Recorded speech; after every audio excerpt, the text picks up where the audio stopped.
Hello, everyone. Welcome back to another episode of the Leslie Does Wellness podcast. This season, we are focusing on the Breathe Deep framework, which is a framework that I have used as a new mom to transform my own life. And I have another guest. I got guests, y'all.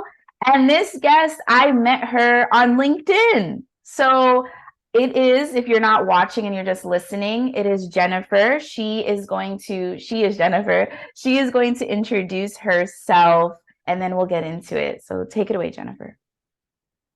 All right. So thank you again for having me on the show. I really was pleased to connect with you because there's this energy that you just give off, this vibrancy, and I'm like, I need some of that.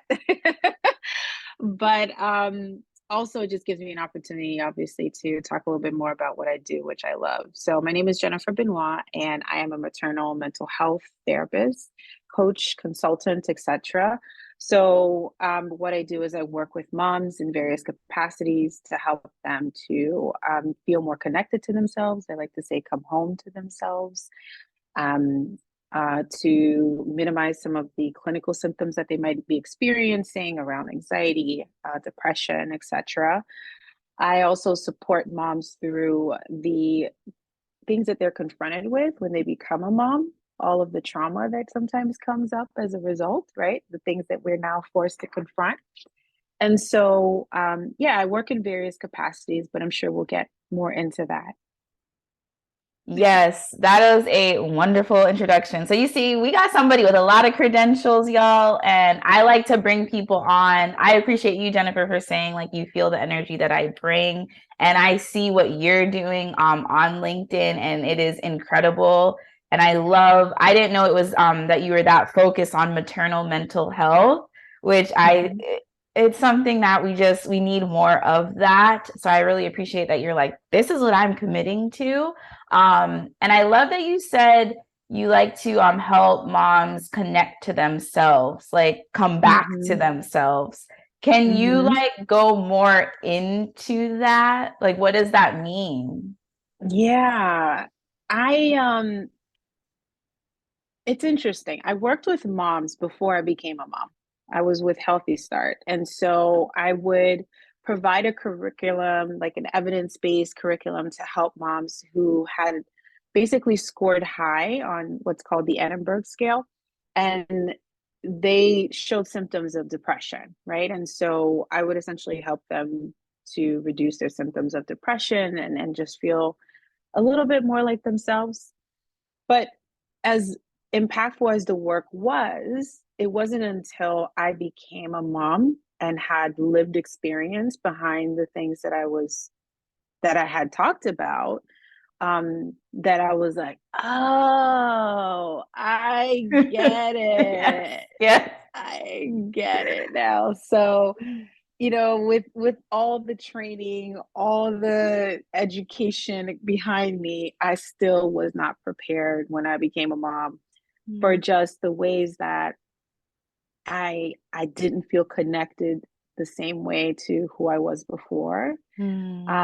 I don't think that I am that person that I was before. There are parts of me that Right. are the same, but the fun part of redefining motherhood is also like discovering new parts of yourself, which Yeah. I'm really grateful for. But there's a period where you feel this sense of loss. And I also felt that around community as well, because so much of my world was attached to community. And having my first baby during the pandemic, Mm. um, there was a profound sense of isolation and like just questioning around like, what am I doing? And so yes, I definitely felt like I lost big parts of myself. And the process of coming back home to myself has been hard, but also beautiful. And it's been something that's fueled me because I hear it so often from moms. Mm. It's not just me. There's Mhm. actually a term called matrescence, and I'm not sure if you heard of it, but a lot of us don't know about it. And similar to when we go through puberty as Mhm. women, there's like transformational things that happen with us in terms of our hormones and things like that. And so there's this actual period that happens with women when we become moms called matrescence that is as transformational, if not more so, in terms of the way that our body changes, our mind changes, our hormones, our emotional like positioning, everything. And we're not educated about it. So we're not necessarily prepared for it. And I don't know that we could ever be fully prepared, but it sets us up for feeling shame or guilt or like it's only me and nobody else gets what I'm going through, that kind of thing. And so a big part of my work is also just normalizing that we all go through this and that you're not alone, sis, you know, and together we will be okay. Wow. Oh my goodness. Okay. That was an incredible explanation of becoming a new mom, because like this podcast is dedicated exclusively to new moms and moms that are like, or people that are thinking, I want to become a mom. Like, what am I about to get myself into? And I've never heard that word. Can you spell it? Sorry, as you drink, I'm asking. What it's always like that the waiters. No, like, absolutely. Can you please spell that word for everybody so they can, look it up themselves and whatnot? Yeah, it's matrescence.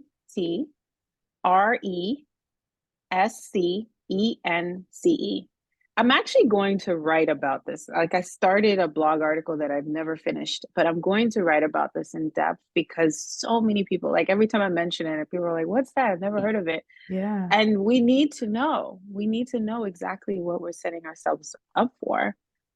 Which doesn't change the fact that we want to become moms. Right. It does allow us to feel like I'm not doing this thing alone. Like I'm not doing it wrong. Right. There's nothing wrong with me. This is, par for the course. Yeah. And I like that because it prepares you, right? So, maybe there is a mom, a person that is like, I'm ready to have a kid, whatever. And so they're like, okay, I'm going to prepare now for this next stage of my life. Matress, how do you say it? Matrescence. So like, I'm going to prepare for this matrescence because I've been hearing recently about like, once I became pregnant, the 4th trimester, right? So is matrescence is it once you have the baby, you go through matrescence? And like, how long does it last, matrescence? That's a great question. I actually think there's different things that I've read. I think it could actually start while you're still pregnant. Okay. Like during the perinatal phase. Okay. There are changes that are taking place. But obviously, like having this little human outside of your body, like profoundly makes it more real. Yeah. And I'd like to hear a little bit more about your story too, because I know that you started this because like the work that you do because of, your experiences as a mom too. And not to change the subject, but I am also just really curious about like your journey to now all the work that you're doing to serve mothers. Yeah. No, thanks for asking, Jennifer. The reason I got into all of this is because I was having mental health struggles after my second child. So like I had my son, I was good, and then once I had my daughter, and I had them within 18 months. So I got pregnant within 9 months of like my son was 9 months old and I found out I was pregnant again. So I didn't even like going back to the matrescence. I was probably still matrescence. So then I'm having another pregnancy again. And also I will say with that, this technically was my 3rd pregnancy. I miscarried my first time, 6 weeks miscarriage type of thing, had my son, then 18 months later had my daughter December 2019. So it is like right before the pandemic, but I always make this joke, like, maybe in the future they'll be like, oh, if you were a pandemic baby, you'll get money. I'm like, she's still technically a pandemic baby because the first year, like she only went out maybe once, like right before the pandemic, we like took, here's the baby, you show your baby to friends and family, and then the world shut down. So once that happened, I just had like, I was really stressed. We all were, right? But, I had two newborns. My husband, I have my husband here too, but it was really stressful. I didn't know the matrescence thing was happening. So at the time, I was just like, I felt very lost. I felt Yeah. lonely. And then the thoughts, I had, suicidal thoughts, thoughts of wanting to harm my daughter. And Yeah. I always mention this, that it wasn't the suicidal thoughts that stopped me, which is like, that's kind of sad, right? Like, oh, it's not that would stop you in your tracks. It was me wanting to harm her. And then with that, I am a registered nurse by trade. So Ah, knowing like, I've done behavioral health rotations and things like that. And I've seen patients and, you know, at their, I don't want to say lowest or worst, but people that come in to get the help that they need. And it's really scary, like being in those facilities, right? So my mind instantly was like, oh my God, what if I tell people out loud that I had these thoughts? Like, and yeah. my nurse brain knows like that wouldn't happen because I didn't act on it. But Yeah. my not nurse brain was like, you could get like go get put away, Leslie, and like a lot of pride. That's what it was. Like pride was coming up, like, Yeah. you can't say this, you can't. But I felt so lonely, like I couldn't get out of my head. And so that day when that happened, I remember I took a walk, cleared my head, and after I cleared my head, I came back inside, found a therapist on therapy for Black girls. I had to call like five. I found five, and one called Hmm. back, and I've been with her since. So it's been about 3 years. Oh, nice. I love that. So yeah, I love that you found, first of all, the fact that you got the help. And it sounds like you got the right help because yeah, sometimes people can get kind of disappointed when they're matched with someone and they're like, oh, this therapy thing doesn't work. I don't want to even, continue to do it. It's not for me. And sometimes it's just a fit issue, right? It's like right. dating. And Mhm. so I'm glad that you were able to get that help and look at you like turning your pain into purpose. Like that's amazing. It Thank really you. is. Yeah, Yeah. and now I have this the podcast, which was just like this podcast is really an act of love, an act of service, if you will. Because when I launched it, I had some people reach, like I had a person, I have her in my head who's also a new mom who was like just thankful that I Yeah. created this. And I was like, oh wow, that's so interesting. Cause I kind of had not kind of, I had a lot of resistance to creating a podcast because I was like, what do I have to say? Blah, blah, blah, Yeah. getting in my head. And just listening to God and once you connect to your purpose, what you're supposed to do, I get fearful I don't want to say fearful, I get nervous at times, and fear Yeah. does come up, but I just know like this is what I need to help. There's more people that I need to help. Yeah. So Yeah. yeah, That's thanks for amazing. asking that No, question. no, that's really amazing. And to go back to what you were saying, um, matrescence can last like different periods of time. I've talked to moms who are like, I'm just now starting to feel like myself now that my kid is around 3 years old. Some are a little bit older, some are a little bit, it happens more soon. But I think that there's a lot of factors in place that kind of influence all of that. For me personally, I was also a single mom very early. Mhm. And so that compounded some of the stressors, right? I lived alone with this Mhm. baby. I didn't have an extensive village. And so all of these things kind of made it harder, right? Mhm. And so when you have the right infrastructure in place, or you have enough infrastructure in place, I think that it can decrease the amount of time that you're going through matrescence, or maybe some of the other symptoms that might come up around depression or things like that. But this is why these conversations are so important, because I honestly, before I became a mom, I would have just said to myself, I got this. Like I'm made for this. You know what I mean? Like I always loved the idea of becoming a mom. I was more into becoming a mom than anything else in my life. Like growing up, I would put like a Mm. little pillow under my belly as a kid and like walk around. Like I always was just like, I can't wait to have my babies. So Oh. I thought it would be a breeze. I Mm. thought it would be like, I Mhm. got this. And so when reality didn't match up Yeah. and the environmental kind of factors didn't support me adequately, I went through it. And I know I'm not the only one. Mhm. Um, but yes, that's a long-winded response to Yeah. your question. Yeah.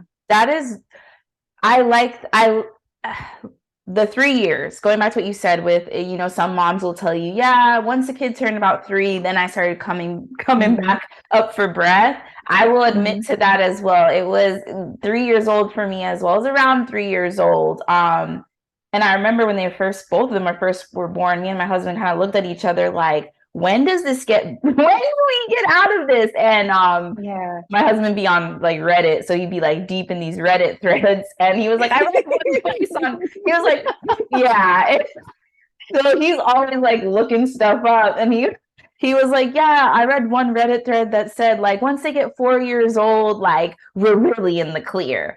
And by clear he means like, so now my son is about to be 5. So now he knows like he can get out of his own bed. He goes He's more downstairs. independent. He's more Yeah. independent. So we don't have to like, it's just those little things. So I just wanted to relay that. Like, yeah, it's interesting, and I sometimes I feel weird about this, and so I really did appreciate when you said like you've been working with moms like before you became a mom, like you worked Healthy Start, and I'm familiar with that program as well. And so it's really interesting how you worked Healthy Start, then you became a mom yourself, and you're like, oh my goodness. Yeah. And I just think of myself because my story is opposite, which is one of the questions here, which you already answered. My story is opposite. Like I didn't want to be a mom. So I really I like Ah, this opposite. I actually enjoy this where it's like, yeah. here's one person that was like, I didn't want to be a mom. And then, you're like, I always wanted to be a mom. And you still, that's the thing. It's like two things can be true. You can have Yeah. always wanted to be a mother, and then you still have, your struggles that you go through, right? Absolutely. Yeah. So I would really like you to like go with what you're comfortable with, but like you mentioned that you're a single mom. How in the pandemic, like I don't know how. Oh my God. It was hard. It was hard. Um, so although, my child's father and we weren't together from the age of she was 3 months, and then we would try to work it out and, just didn't work. Um, I've always lived alone. Like we've never lived under the same roof. And so we Okay. worked out a schedule to where he would help me out 10 hours in the Okay. beginning. And as you know, 10 hours a week is not that much when you Yeah. have a newborn. Yeah. She also had acid reflux, and so I would be like having to sit upright on the couch. It was hard. I have a brother who lived in California at the time, and so he wasn't around much. My mom was working as a nurse, Mm. and so she would come by, but just not as much Yeah. as I would probably need. Yeah. Understandably so. My dad lived 2 hours away, and so we only have like 4 units in the immediate family. And Mm. then I have friends who would come occasionally, but at the same time, because of COVID, we were Yeah. very nervous Yes. about the precautions that they took. Yes. And so it was also like us saying, oh, that's okay, Yeah. because we don't know what the risks are at this time. Like there was a period of time where everybody was wondering, Hmm. like, what is this thing? What can happen? And so we were trying, like, erring on the side of extra caution, Yeah. right? But I didn't know how much it would take a toll on me mentally Mm. to be so isolated. And I also really love working. And I Mm. stopped working at that time because obviously I couldn't. Um, and I didn't realize like what a big part of me when we talk about like feeling disconnected from yourself, what a huge part of like my identity was around being able to like serve and Mm. work. And by trade, I'm a licensed clinical social worker. So just like nurses, we serve. Yeah. So if I'm only Yeah. serving my baby, which is the most important Right. job in the world, Right. it feels like there's also other parts of me that I'm just not in tune with, right? Yeah. And so it was challenging, but during that time, I also found a therapist, and I actually have like rotated therapists. There have been different seasons and different things that I've needed from therapists. And so now I have, another set of people I'm working with. But like doing my own healing work so that I can make space for my clients has been very important. um, being good co-parents where her dad and I have to be able to communicate well, even if we don't like what the other person's saying. We try to keep her at the forefront. And so now we also have a regular schedule that allows me to have certain days off, which is everything. Yes. Her going to school has helped. Oh, yes. Me being able to now, like, and I make space in my life. I don't make it just about my daughter's my priority, and I love that. I know the years go by so fast, and I wouldn't have it any other way. But I make it so that my life isn't just work and Io, that's my daughter's name. I want to also have space for friendships and socializing and doing solo activities because I love my own company. Mm. And doing things that just feed my soul, journaling, going outside was a big, big help for me during that time. I used to live by the water and just like take Mm. these long walks every day, and it was everything. It was everything for me. And so over time, I have been able to like get back into the things that are a little bit more lighthearted, not so much in survival mode where it's like, I just got to get through this day, Yeah. but I get to have fun and insert Mm. a little bit more lightness and ease into my world. And so that's I don't know if there's a formula, Right. but that's what's worked for me. Yeah, that is an incredible, beautiful response. I actually really like talking to single moms because I love talking to single moms who have found how to prioritize themselves because I admire you like a lot because I could understand as anybody, but especially if you're a single parent, it can be it is more challenging to prioritize yourself. So to know that you're incorporating lightness into your days and you're learning how to communicate better. You're a therapist and you have your own therapist. So I Oh, like to I make need that. sure, yeah, people need to hear that again. Like, Jennifer said that she is a therapist, but she also makes sure she has her own team of people that are supporting Yeah. her. That's Yeah. really important because I feel like people, and you could probably speak to this more, but therapy, yeah, it's slowly becoming more mainstream. But I think some people are still like, wait, therapists need therapists? And I feel like, yes, they need it even more so because they're taking in, you guys, Yeah. a lot of stuff. So Yeah. yeah. And you learn a lot by being in therapy, right? You learn what it is to be a client. You learn like how they experience the sessions. And it's like how people say, there's a saying where you don't trust a coach who doesn't have a coach. yeah. Like Yeah. you need to always be in the process of learning, in the process of like growing, Mhm. in order for you to fully be able to serve the people that you're there to serve. And so I have no qualms about the fact that I have like amazing, like you said, team members Yeah. who are there to support me, which is something I didn't do enough of in the beginning because Mhm. I was always the helper and the one who got it. And so for me that was part of my issues. Like I did not open my mouth and say, I need help. Like I am in a position where things are dire right now. I need you. I didn't say those things. I kept pushing through as a strong woman, all that stuff. And I paid the price for it. Mhm. So it's one of those things, and I still, to this day, I still have to train myself to recognize what the needs are, but then to also verbalize it and be okay with that. Okay. So remember you said the matrescence thing, right? And you Yeah. saying how like it's pretty much, I really loved how you said it's like we go through puberty when we're children and all these changes happen and, you know, you get all these things. And then now you talked about matrescence and how we go through a transformation and we discover new parts of ourselves. The learning how to open my mouth and communicate was one thing I got out of this matrescence. I'm using that word now, so because that makes me sound smart.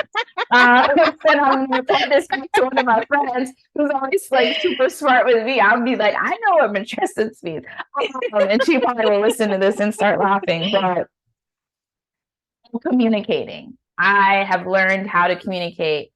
I'm not like a master communicator, but I have learned how to open my mouth and say, I need help, right? Yeah. I'm in this space now, though, which I think, you know, a lot of people moms could probably relate to this. When you do ask for the help, and then like the person's like, I can't right now.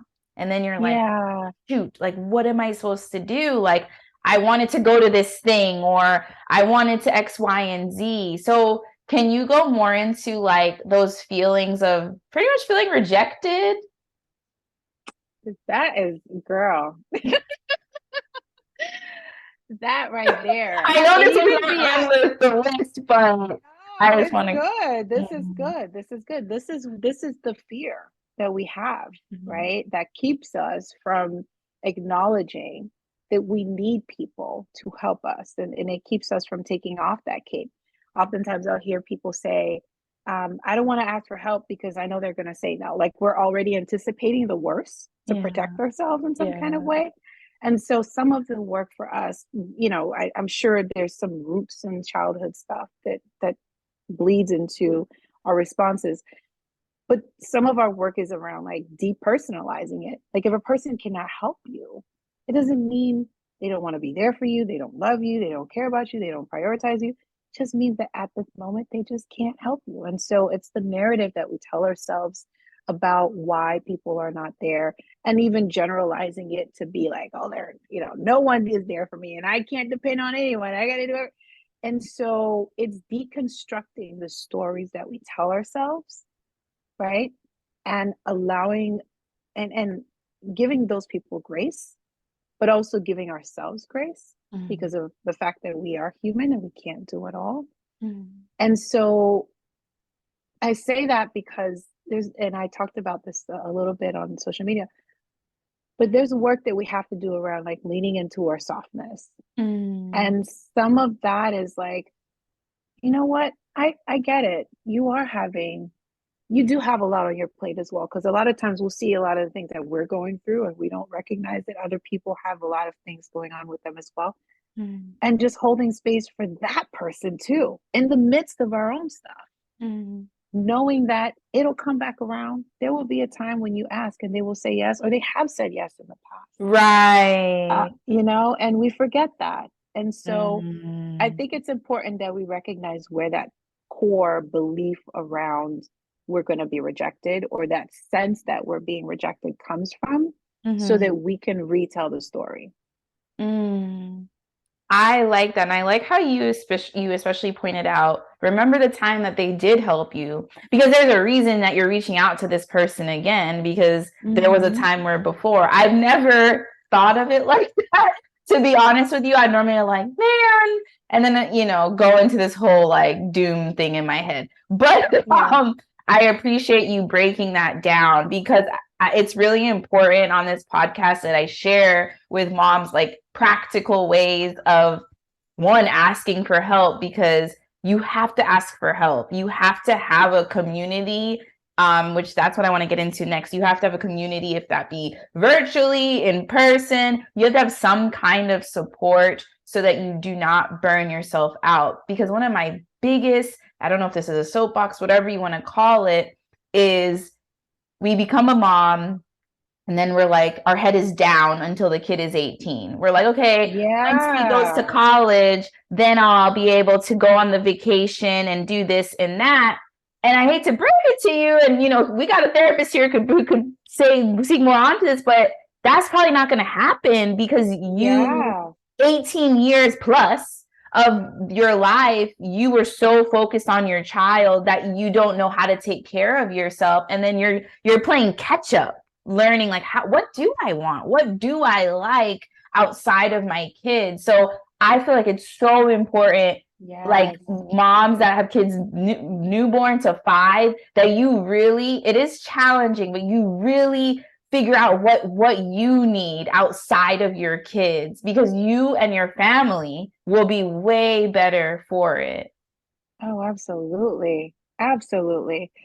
You know, a lot of us women, before we even become moms, we have codependent tendencies, right? Yeah. And so what that means is that we get a sense of like, I'm okay if the people around us are okay, or my value comes from the way that I can make you feel and how I serve you, right? Yeah. And so let's say that that's already there. And then we become moms. And now all of that codependency is transferred onto this child, where our whole world revolves around whether they're happy, whether they have all the things that they want, they need. Like our system, like what do you call it? Like the temperature is set by what our kids want and need at any given moment. And it's so easy, again, to just feel disconnected from yourself. So when we talk about like check in with what you need, even that can be hard. Even that first step of like, what is it that I need? I don't even know. Yeah. I Yeah. don't even know who I am right now. So how do I Yes. know what I need, right? And so that's another reason I love the work that you do when it comes to mindfulness, when it comes to meditation and yoga, because you're teaching women how to get in tune with their body, how to understand first and foremost what it is that I need. Yeah. And then part 2 is how do I go out into the world and serve that need, right? By setting boundaries, by asking for what we need, by being unapologetic, by changing the narrative about how moms have to be martyrs, Right. in order to be a good mom. And so much of, again, I see my motherhood journey as just this awakening for myself in terms of my own identity. Yeah. Because so much of my work has been around like no longer shrinking, Yes. no longer like feeling the need to be perfect in order to be good enough, and really just working around how I can first and foremost ask myself what I need. Like before my daughter even wakes up, it's me time. Let's fill my cup first, literally. And then when she's there and I'm able to serve her and be present with her, I'm not feeling bad about the fact that I also have my own needs and they're not getting met, because I'm going to start my day off by first taking care of myself. And so I love that you said that, because we gotta, there's so much work as women, and even I would say as Black women especially, that we have to do around putting ourselves as a priority in order to not just be better moms, but just be better, period. That better period. That we're like, you're so in sync, because that's my whole thing. It's like, I want the people that, my clients to be like better for themselves. I always say that, like, better period. Everything else will bleed over. Like, you'll be a better mom, be a better friend, like you'll be a better employee. Like it all when you focus on what you need. And I'd love for you, Jennifer, like, I know it was kind of scary at first for me to like what do I need? What do I really want? Can you like go more in detail about that for moms like that may be scared?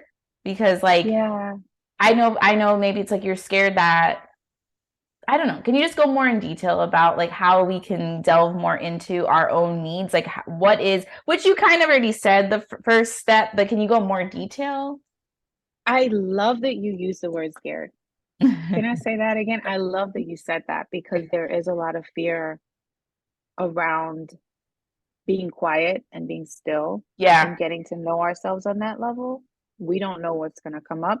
But I'm just curious, when you say scared, like what do you mean by it was scary for you? It's what you said, actually, with the quiet. Yeah. Being quiet, being still, which is ironic that I'm a yoga teacher, right? But that was something that was very scary for me because I didn't know what was going to come up. And what comes up for me when you ask me that is a book I read a few years ago, Glennon Doyle. You know her, Glennon Doyle? Yeah. She Yeah. wrote Untamed. Is that her most recent book? It's like the colorful book. I believe it's Untamed by Glennon Doyle, and she talks about uh spending alone time. Like that's one of her suggestions in the book. She's like, get quiet with yourself and see what you really want. And I remember like listening to her say that because I was listening to an Audible and I got scared. I was like, I don't know, like if I want to hear what's gonna come up. Um, and I'll even say this much too, is like, growing up, in church and things like that, you're used to praying and things and like worshiping and praise. So it's loud. It's always loud, right? When you're in a church and things like that, which is great. Yeah. But then you're not able to hear yourself, right? So then fast forward to becoming an adult and I'm like starting my yoga practice and they're like, sit still with yourself. And I'm just like, okay, this is interesting because I'm not used to this way of being. I'm used to like loud, clap, clap, praise, praise, which is good. But I'm like, when they're like, sit quiet, I'm like, but what am I supposed to listen for? That's what I'll say. Oh, girl, that's so good. That's so good. You're making me like want to do this. No, you are completely right about that because again, going back to codependency and even like a lot of us coming from enmeshed families where we get our cues about what to do based off of what our parents tell us, what our, culture informs of us. So we don't even think twice. It's just, we just automatically just do the thing. Right. And so, to, and then also just, there's so much unresolved trauma that we carry. And you know that in our bodies everywhere, right? We don't stop to fully process before going into the next. I got things to do. Like, life doesn't stop. And so, you know, even closing your eyes, like during meditation, for some people can be trauma inducing, trauma provoking. And so there's some work to be done, right? Around giving yourself permission to carve out the time, to carve out the space, but also there's a lot of work to be done around first and foremost feeling safe. We talk about like Maslow's law of hierarchy, a sense of safety and security are at the very bottom rung in order for us to be able to like elevate to self-actualization. We first have to feel safe. And that starts with like feeling safe in our bodies, knowing that even though something feels like what it might have felt like when you were going through a traumatic experience in the past, you actually are okay today. And knowing how to, make yourself feel safe in the midst of feeling like, no, I got to run, or I got to fight for survival. And so this is where I think therapy is a really good technique. And then also some of like what we're talking about with what you do, yoga. So just first and foremost, let's create a sense of safety. And then we can say, okay, let's go beyond safety and start to like really tap into what's going on underneath the surface. How can we start to listen to ourselves? Because all the answers are really within. We're so intuitive as beings, and yet we don't use and access all the wisdom that we have. And I think that also like you said, the voices are so loud, and so I think of it like, yes, we can still pray. Yes, That you is can still please. Yes. that is something I do daily, all the time. I would look like a crazy person because I'm driving and I'm talking to myself, but I'm really praying. Yes. And it's okay to do that and to have all the things that help you feel good, the coping mechanisms that can be loud, but then give yourself an opportunity to listen after you ask the questions. Give yourself an opportunity to be still long enough for the wisdom to arise because it's there. That is so That is so good. So good, Jennifer. Like, ooh, I have to process everything you just said, but I will say, because Jennifer here is the therapist and I love my therapist so much, I will definitely say when it comes to like, how can you start feeling safe? Go to therapy first, people. Go to therapy Yeah. first so they can help you, get it all, unpack all of that stuff. And I don't want to make promises, but you'll be able to figure out what you want.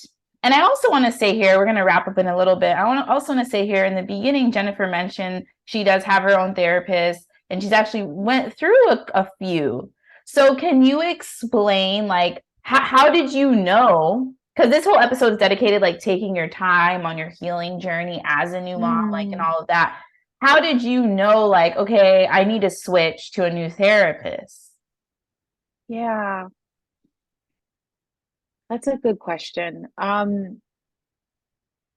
There's a level where I would feel like, okay, we've kind of went as far as we could go, based off of maybe this person's area of expertise, based off of just um, intuitively what I'm feeling, and I don't want to say that this person hasn't been helpful, right? Yeah, yeah. But we can only go so far. And Mhm. I'm so grateful to be at this point with you. Now I need to graduate to the next level. And Mm. so, like, for example, right now, I'm working with an EMDR therapist, Mm. right?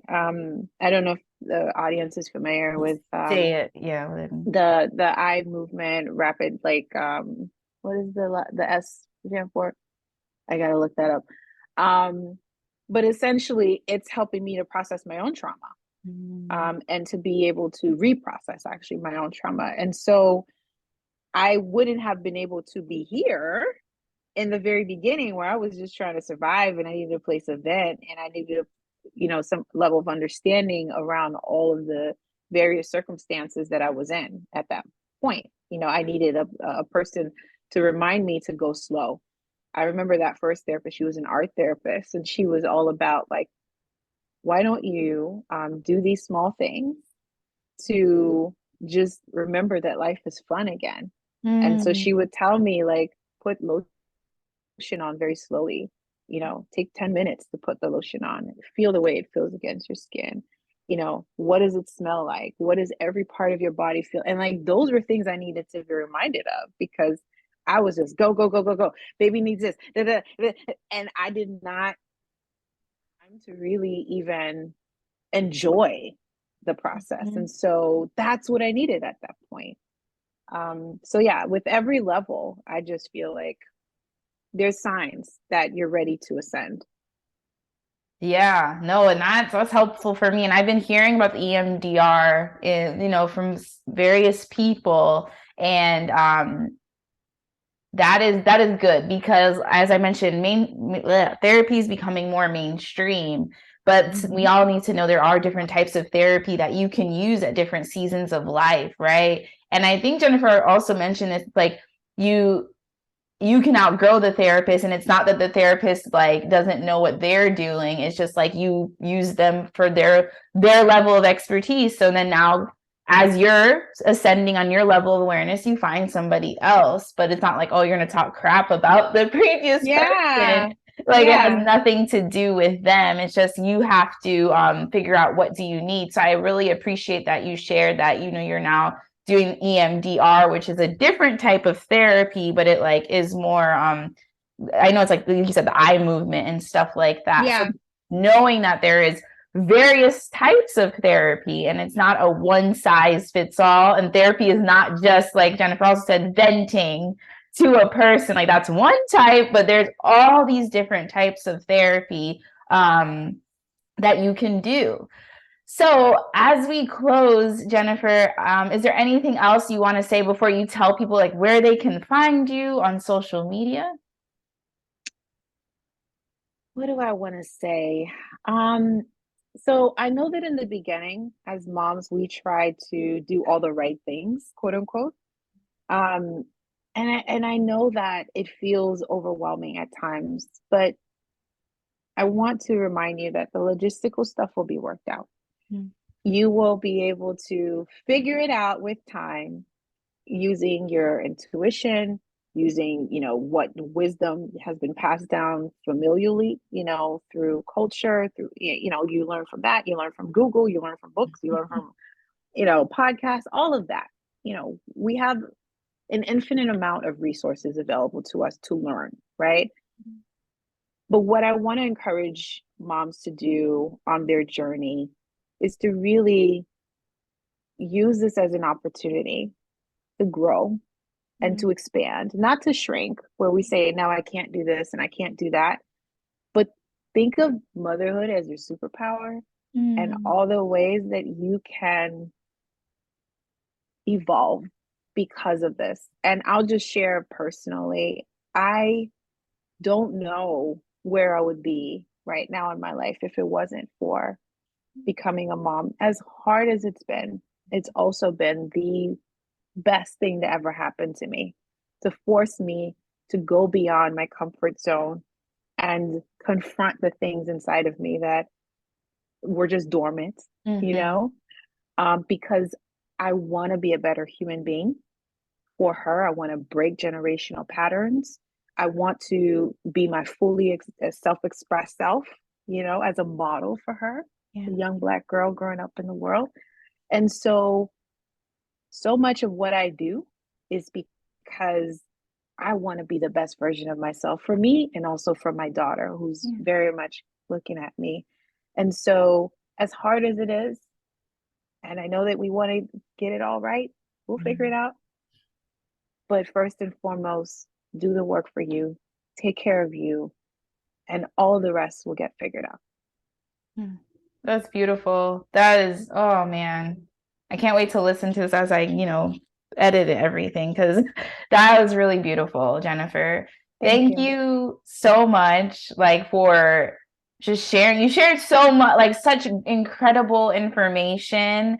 I'm pretty sure people are, making sure they take notes because you shared a lot of great things, especially for, just us as new moms. Where can people find you? Please tell them. Yeah, so I want to share a couple of things. You can find me on social at Jennifer Benoit 1.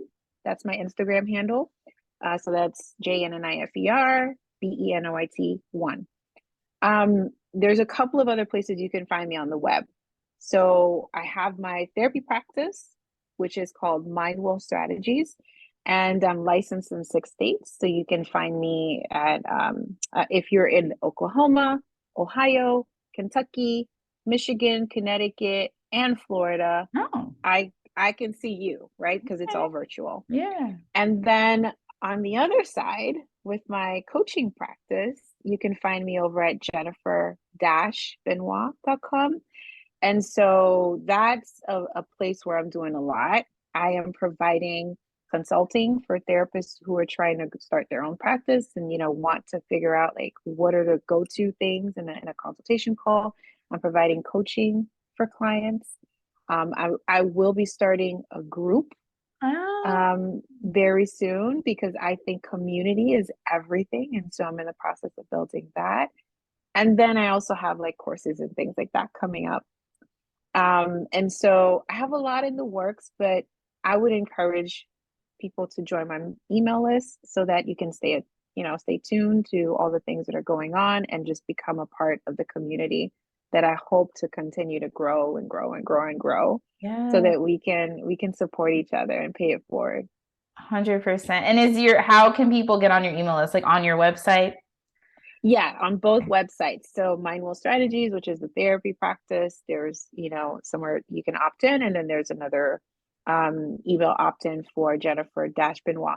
Oh, and I almost forgot. I have a 3-part webinar series starting tomorrow, which is Oh, free. okay. And I want to essentially just provide this as like an offering to Yeah. moms.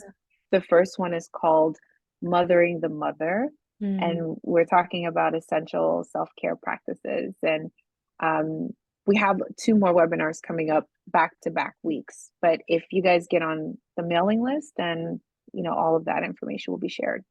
Okay. When is the next, like after? Because the people that are listening, it'll be Sunday that this will be launched. So on, Okay. yeah. So when will be the next two? So Tuesday the 30th, and then the following Tuesday, which I think is the 6th, if I'm not Okay. mistaken. Yeah. And they'll be recorded. So if you join the mailing list, I can always just send the recording from anything that you missed.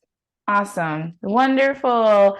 Well, thank you so much, Jennifer. I really appreciate you saying yes to being a guest because we've never met in person, guys. Yeah, So it's really nice when somebody like sees what I am doing and like we see each other. So we we will see see each you in the other. next episode. Yes, thank you so much, Leslie, for having me. It's been a pleasure. Yes.